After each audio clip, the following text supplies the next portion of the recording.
Everything. So thank you all for having me here today. I think the last time I was here was summer of 2019, so right before the pandemic. So it's nice to see you all again. There's probably some things I'm going to share that I shared in 2019, but I did try and change my presentation for those of you who are diligent in your attendance so you can hear something new today. And I have a video. Now, the greatest thing about a very awful pandemic, some good came out of that, and I think the good that came out is the technology that all of us have embraced. So I'm excited that y'all have this amazing technology now so that I can share a video with you that I think is, you're going to listen to me speak for a while, but it's really the video that I think is going to fill your hearts with joy about the work we're doing. So my first slide is basically just lets you know what the Spring of Tampa Bay is. For 45 years, we have been the Certified Domestic Violence Center in Hillsborough County. And our work and our mission is to prevent domestic violence, protect victims, and promote change in lives, families, and communities. And so we've been doing that for 45 years, first as a grassroots organization, and then over time we've grown into a 100-person staff team. So we've gotten very large, and we actually have quite a few services that people don't realize we do. I think because of the nature of the work that we do and the protective responsibility that we have to the people we serve, we are pretty stealthy in our mission, and so you don't hear a lot about us by design, and so I think people don't realize quite the breadth of services that we have, but we are, 100 people strong and a lot of volunteers doing our mission to help keep people in our community safe. And I just want to share, I know that people in this room may have experienced domestic violence some point in their lives, either as a child witnessing it in their home or as a victim or perhaps as a perpetrator. And so I want to honor that and just let you know that if at any point in time something I say becomes overwhelming, please feel free to step out. And of course, I'm going to stay after and join you in your fellowship hall. So I'm also happy to talk to you all individually if anyone needs any particular support. So if you can turn to the next slide.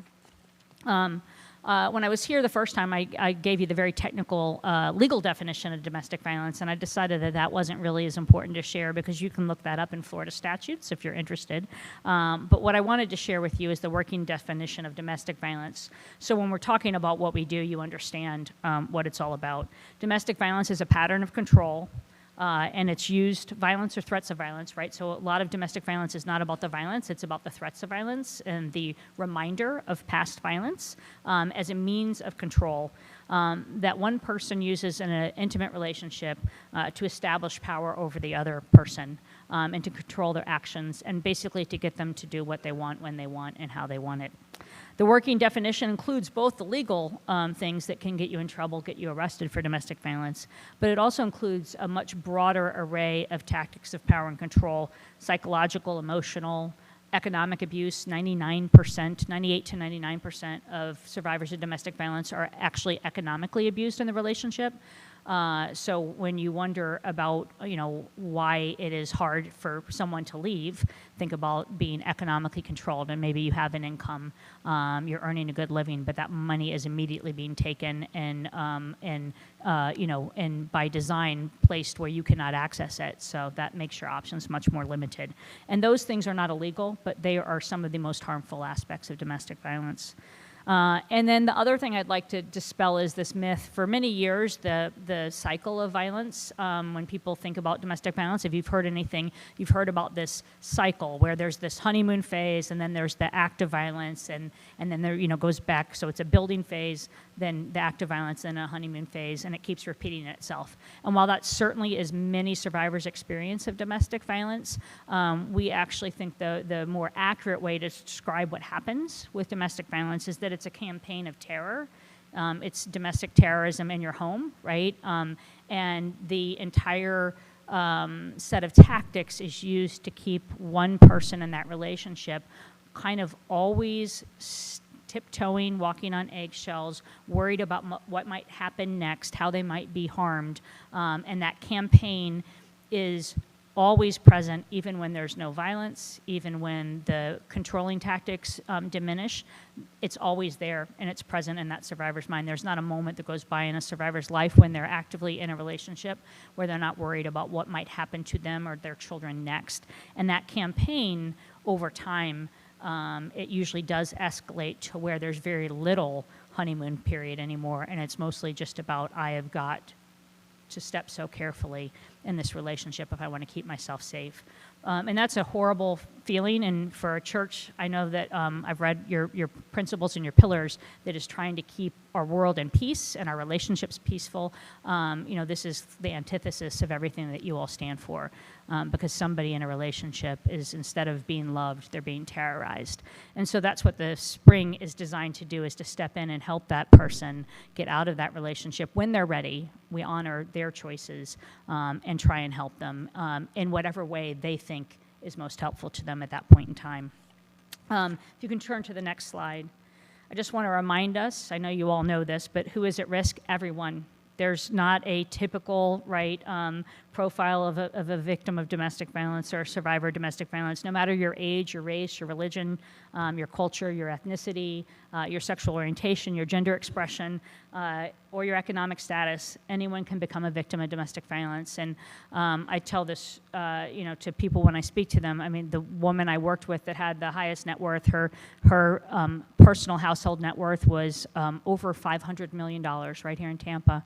And yet she was trapped and as terrorized and as limited in her ability to escape as any survivor I've seen living in poverty. So economics can't protect you. Your culture can't protect you. Anyone can become a victim of domestic violence, and we are here to help anyone and everyone, whether it's in a same-sex partnership or in a heterosexual partnership. So anyone can become a victim of domestic violence. And I also want to make very clear that abuse is about choice. It is not so often, people want to say, oh, well, they've got an alcohol problem or a drug problem, or they were abused as a child, right? Many of us were abused as children, and yet we chose not to become abusers as adults. So abuse is always a choice, and the abuser is in control of their actions and the choices they make. And if you don't believe me about that, and you happen to know somebody who's been victimized, just think about the fact that so often, or if you just know a victim from work or from somewhere, victims are often physically harmed where their clothing covers, right? That is a choice that the abuser's making. I'm going to cause harm, but I'm going to cause harm that's hidden so that when she goes to work, no one can see those bruises. Those bruises are under her sleeves or, on her belly where nobody can see. The abuser chooses when, right? When am I going to abuse her or him?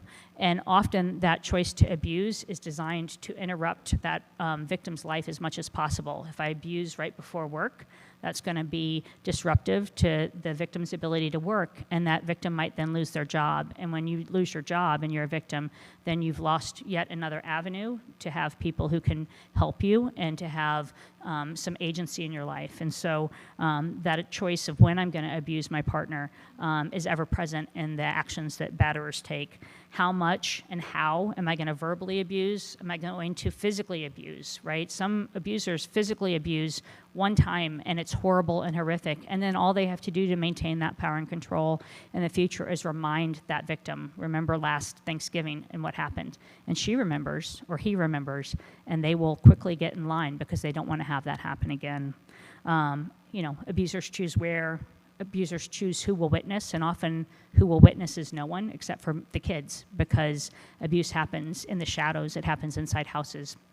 And it's protective because it then becomes when a victim has the courage to say something, right? Bravely speak up. So often the victim isn't believed because friends and family and coworkers haven't seen that behavior on the part of that abuser. People conflate anger management issues with domestic violence, and they're two separate things. Someone with an anger management issue is the person who gets into a fight at the bar, or the person who has road rage, on our streets. An abuser can have anger management issues, but abuse in an intimate partner relationship is different. Again, it's about that power and control. It's not this overwhelming thing that happens and you just lost control of yourself. It is very controlled, and it has a purpose, and that is, again, to keep that person in line. There was a wonderful human being here in town. He was a retired law enforcement officer.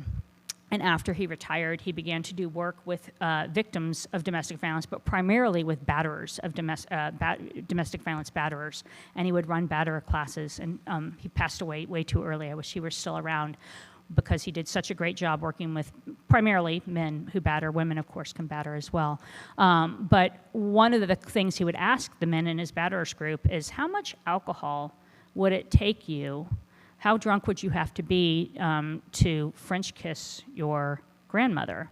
And of course, every batter in that room is horrified at the thought, and all of them, immediately say, there's no amount of alcohol that could ever, right, cause me to French kiss my grandmother. So, and I'm sorry for that graphic kind of image.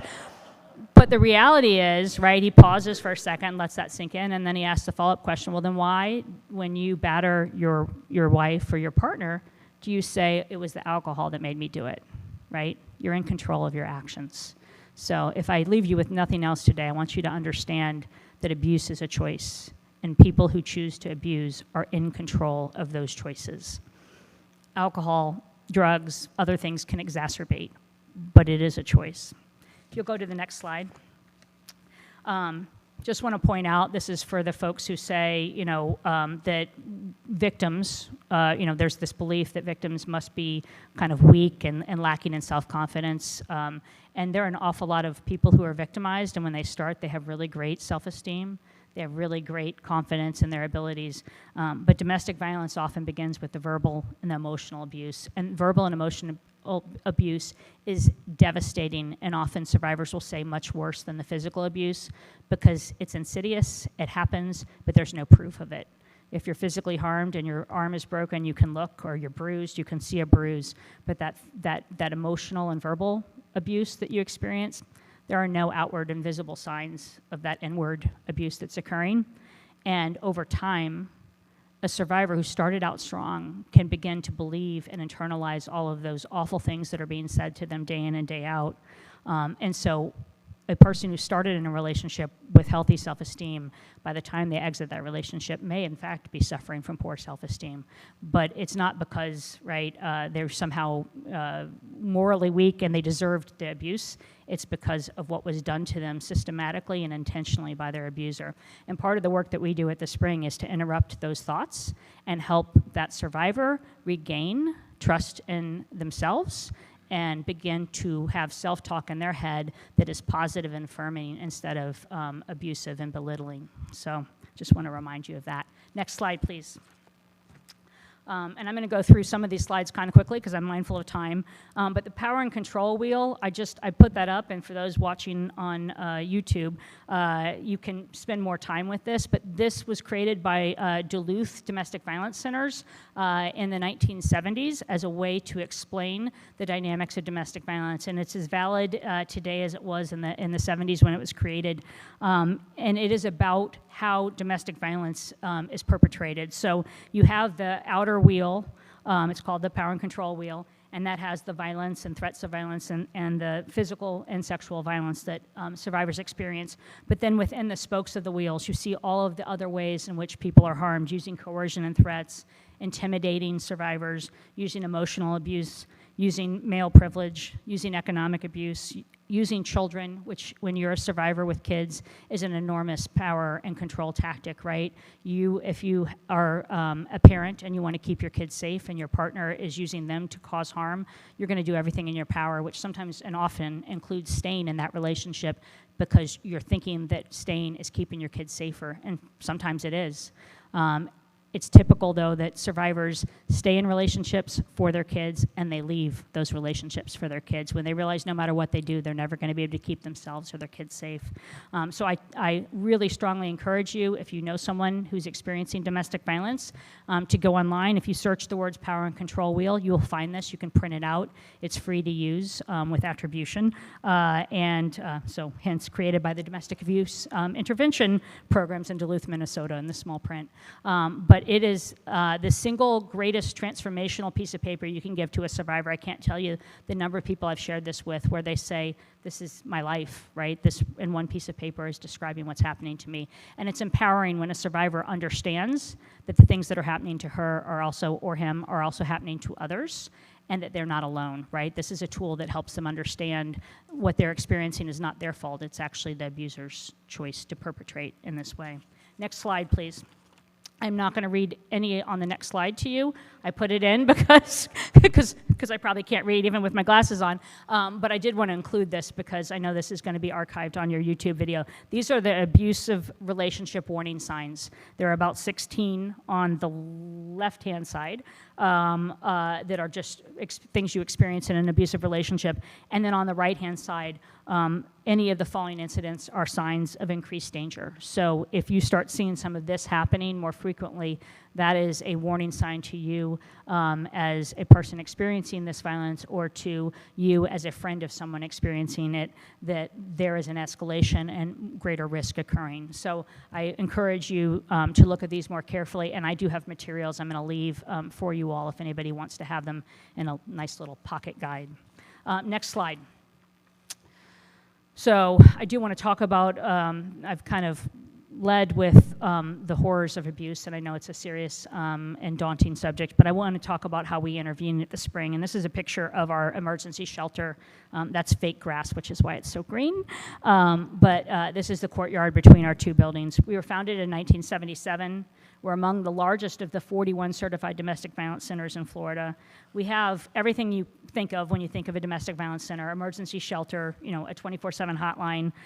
But we also serve twice as many people outside of shelter as we do inside, with our non-residential services centers that are both in Tampa and Plant City. We actually have a transitional housing 12-unit apartment complex that's out here in the USF area. We do rapid rehousing, so at any given time, I'm signing rent checks on a monthly basis for about 35 survivor families who live in their own apartment with their own lease, but we're helping subsidize for a year, sometimes more, to help them get back on their financial feet. We actually have a K-5 public elementary school co-located at shelter. We're the only one in the state of Florida, and actually the first in the nation. We've done that for 30 plus years with the Hillsborough County Public Schools. We now have licensed mental health counselors, so we have 2 licensed mental health counselors on staff, and we provide free therapeutic counseling to survivors. So we're not a fee for service in any way, shape, or form. So free services for mental health. And we have a week-long sleepaway camp that you're going to hear about in a second. Next slide.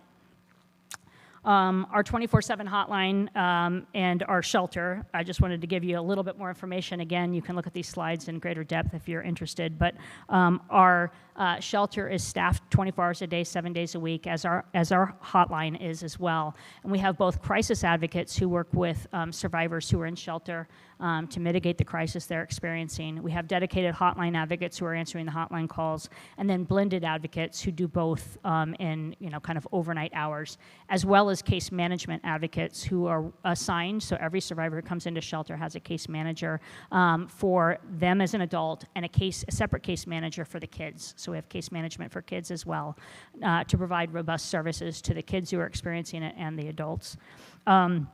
Our economic empowerment program, we have an advocate whose sole job is to help survivors access resources, health care, income supports, but also prepare resumes, coach them on job interviews, tie them to potential sources of jobs, and really encourage them to become economically self-sufficient so they can get on with their lives. And then we have a pet program, so we take pets in at shelter so that nobody has to leave their furry friends and who are family members behind if they want to flee. Next slide. Just to let you know the scope of the work we do. Last year, the Spring answered 12,397 crisis calls in our community. We, again, are one of the largest domestic violence centers in the state. I think there's only one center that answers more calls, and that's down in the Fort Lauderdale is a county, and probably Miami as well. But Miami and Fort Lauderdale, who are bigger communities than we are, answer about 20,000 crisis calls. But 12,397 crisis calls, that's a lot of people in need in our community. Next slide. I also want to just let you know that we have a legal services division. I think I spoke to you about that last time. But in 2019, we didn't have 9 full-time attorneys and 1 part-time attorney. So we have a 10-person law firm at the Spring. We provide free legal representation regardless of income. So that woman I was talking to who had about $500 million in household income, I connected her and linked her to our legal attorneys to provide help with getting an injunction for protection. So we've been doing this now for 6 years, and we serve about 1,600 survivors with legal services annually.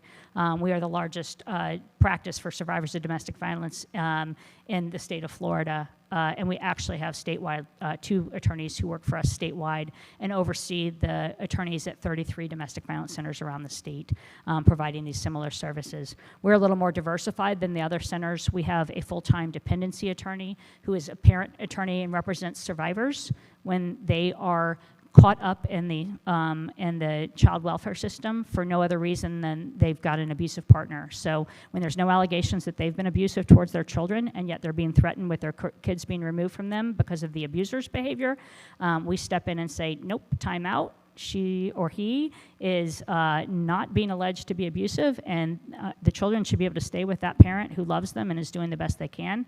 And we try and stop that process and then work with that survivor. We also do pro bono projects, so all of our attorneys take on pro bono representations because we know survivors don't just need legal services around the domestic violence. Often they need landlord-tenant help, or they might need establishment of paternity, or they might need a simple dissolution of marriage, and our attorneys will represent in pro bono situations. So on their own time, they will also help existing clients with some of those representations. Next slide. I'm really proud of our legal services.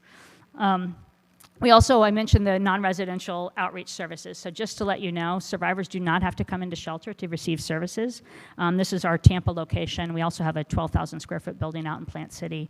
You can come in and receive all of the services you would receive inside shelter, but without having to seek shelter. So we have support groups. We have one-on-one case management services. We have deputized advocates who are deputized by the clerk of court to help file the injunction for petition. And can help you do the first part of the injunction work and then link you with our attorneys at a different location.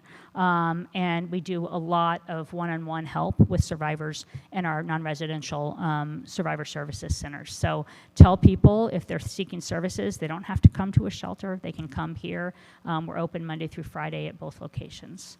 Next slide. Again, I want to just highlight, this is our Peace Village apartments. This is the community room, so it's really pretty. The apartments are nice, though, because we've been slowly renovating them with granite countertops and nice cabinetry, full wood instead of laminate. So slowly we're transforming our Peace Village apartments that used to be university housing back in the probably 80s into kind of a modernized version of itself. But it's a 12-unit apartment where we have robust security and on-site case management. We have programs for the kids. And survivors, up to 12 survivor families live with us for a year, sometimes 18 months, as they get back on their feet. And our rapid rehousing program also operates out of there. So again, we can provide housing supports, and we know just how much we need housing supports in our community, especially because everyone and their mother, brother, and sister wants to move to Florida these days. And the house, I'm sounding so old, but I loved it when we were smaller. It's really cool, some of the stuff that's happening in downtown, but I wish not so many people were moving here because it makes it really hard for rent and for transportation for survivors. Next slide. The Spring has robust kids programs. As I mentioned earlier, we've had a partnership with the school system with an on-site K-5 public elementary. We also operate an on-site daycare that's our staff. So we have a 1-year-old classroom and then a 2s, 3s, and 4s, again, all free of charge. We have out-of-school time activities for the kids during holiday breaks. We have people come in and do art. So an art teacher from Tampa Prep comes in every week and does art with the kids. We have this wonderful volunteer, Mr. Alvin, who comes in and does drumming on the back of paint buckets and teaches them character traits, but also math facts. And the kids sit in a drumming circle outside around our little stage on the children's playground, and they have the best time. And I always try and sneak over when Mr. Alvin's there because I like to watch. And then we do lots of age-appropriate work with kids to help them understand they are children. They don't have to act as adults because so often they become like little adults because of what's happening. Their job is to take care of themselves, and their parents' job is to be parents and figure out what's going on. But kids need to be kids, and we make sure that they have lots of opportunities to do that, and they understand what to do if they're in danger in the future setting. Turn the slide again. Camp Hope, and this is, I'm going to show you a quick 4-minute video in just a second, but we affiliated with a national evidence-based camping program that is 2 research universities are affiliated with it.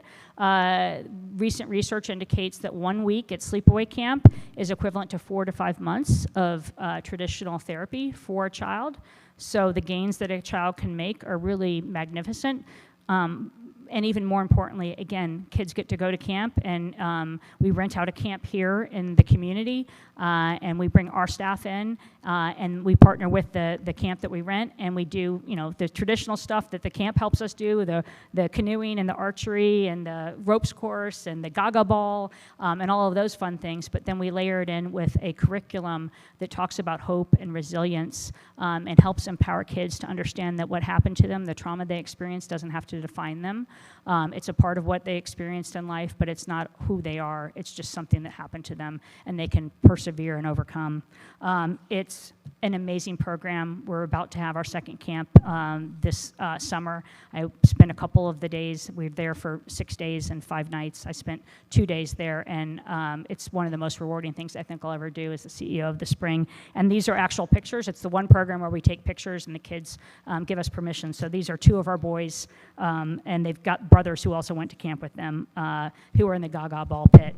If you'll turn, you'll see a quick picture, and then we're going to go to the video. So this was our first inaugural year. My son actually is in the back in that pink shirt, the tall kid in the back. He was one of the camp counselors, so he was the boys' cabin counselor. One of his best friends, Barry in the back, is a high school senior right now, and she was the girl cabin counselor. And then the rest are professional staff, and the kiddos are in the front. And we were part of a 5-center partnership from around Central Florida. So 5 centers, domestic violence centers, brought their kids together to create a really amazing camp. Eventually, we'll grow big enough that each one of us will have a camp that size on our own. And if you'll play the video on the next slide.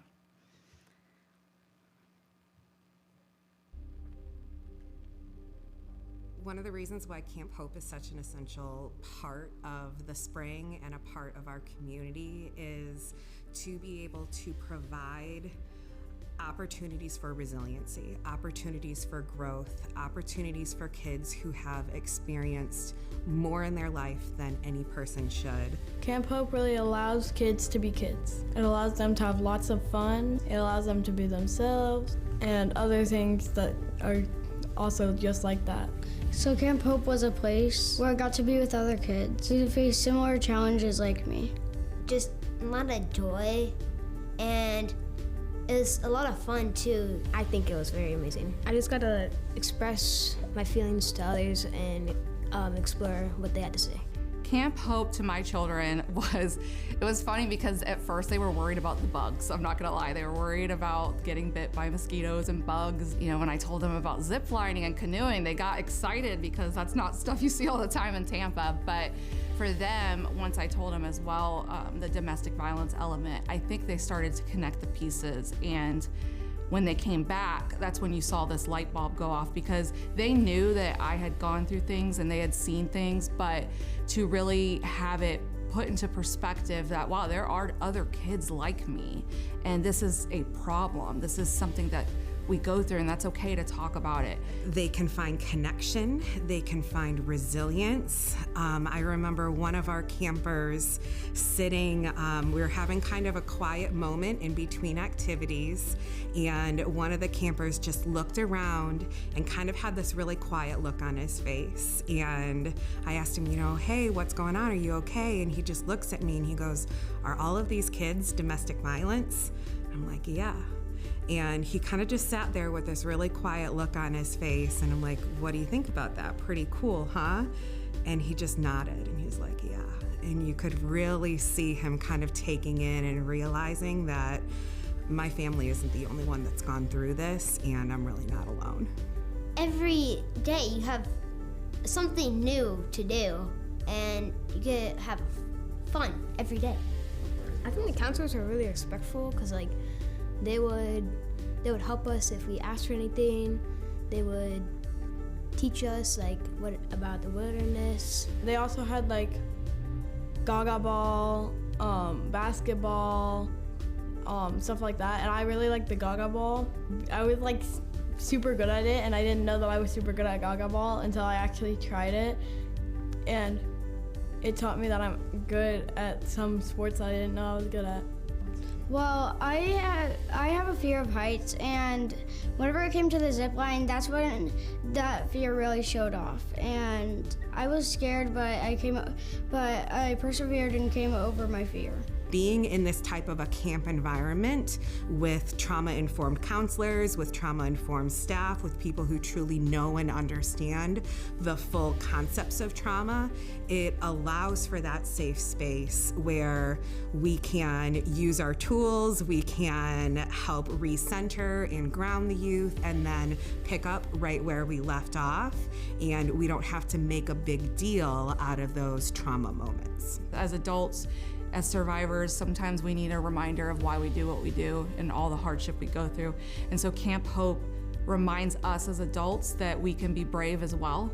We can watch our children be brave, and our children can actually break that cycle so that their kids never have to go through this, and that they can be confident themselves. Believing in yourself, believing in others, and believing in your dreams.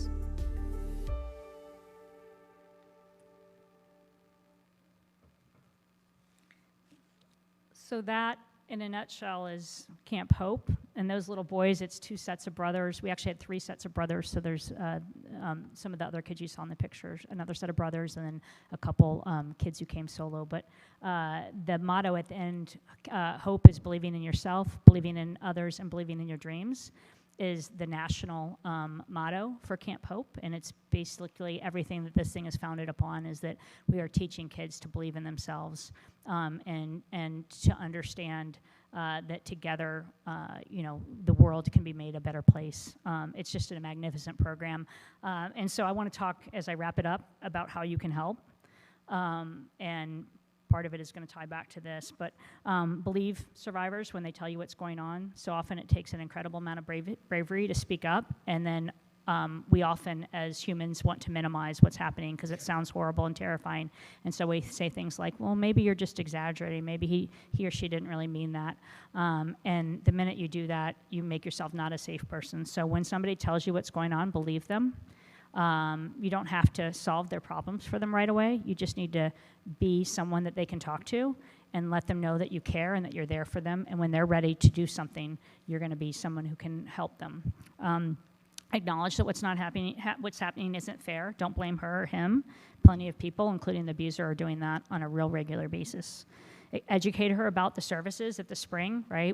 I didn't even talk about all the services. We probably have about 5 more I didn't talk about, but we have plenty of free services, and if they're not comfortable with us, we can refer them to another center, because in the Tampa Bay region, there's about 13 certified domestic violence centers. So we're happy to make connections to other centers to make sure that the survivor's comfortable about receiving services. Be careful with language. Don't ask why do they leave, why don't they leave? Instead, ask, why are we allowing the abuser to continue perpetrating violence against their partner, right? That's the question we should be asking. But too often we focus on the actions of the victim instead of putting the focus squarely on the actions of the abuser. And then if you know a survivor whose kids could benefit from Camp Hope, please put them in touch with us. We're trying to grow our program gradually and with intention, but Camp Hope is primarily geared towards helping kids, what we call community kids, so not kids who are currently in the shelter because they're not stable, with housing yet, and to be able to experience everything that Camp Hope has to offer. But kids whose parents maybe sometimes have gotten out of the abusive relationship without any help from a center, but those kids are still having the lingering after effects, and those kind of wax and wane. Camp Hope is a great program, and it ends up helping the kids, and so often it ends up helping the moms, like the mom you see, because they form connections with other survivors whose kids are going through camp. So please, please, please connect us if you know a kiddo. It's not just a 1 week and done, it's a year-round mentoring program as well. So we do Pathways programs every other month with the kids to keep them connected to their new friends and to establish again that idea that that hope is something that you build inside yourself. Final slide is just my name and contact information. So if you need something, if you need to reach out, if you need help, if you want to connect to resources, if you want to help someone else connect, please reach out to me. I do that all the time. I'm not going to be the best person to provide the services because I got a team that's much better at that than I am, but I am a good gateway into services, and pretty much a week doesn't go by without me talking to someone and kind of figuring out what it is they need and then making the right resource connections for them. So I'm happy to do that, and I'm happy to answer any questions and talk to you in the fellowship hall. And I really thank you for your time. I always go over, but I appreciate you still bringing me back. Thank you.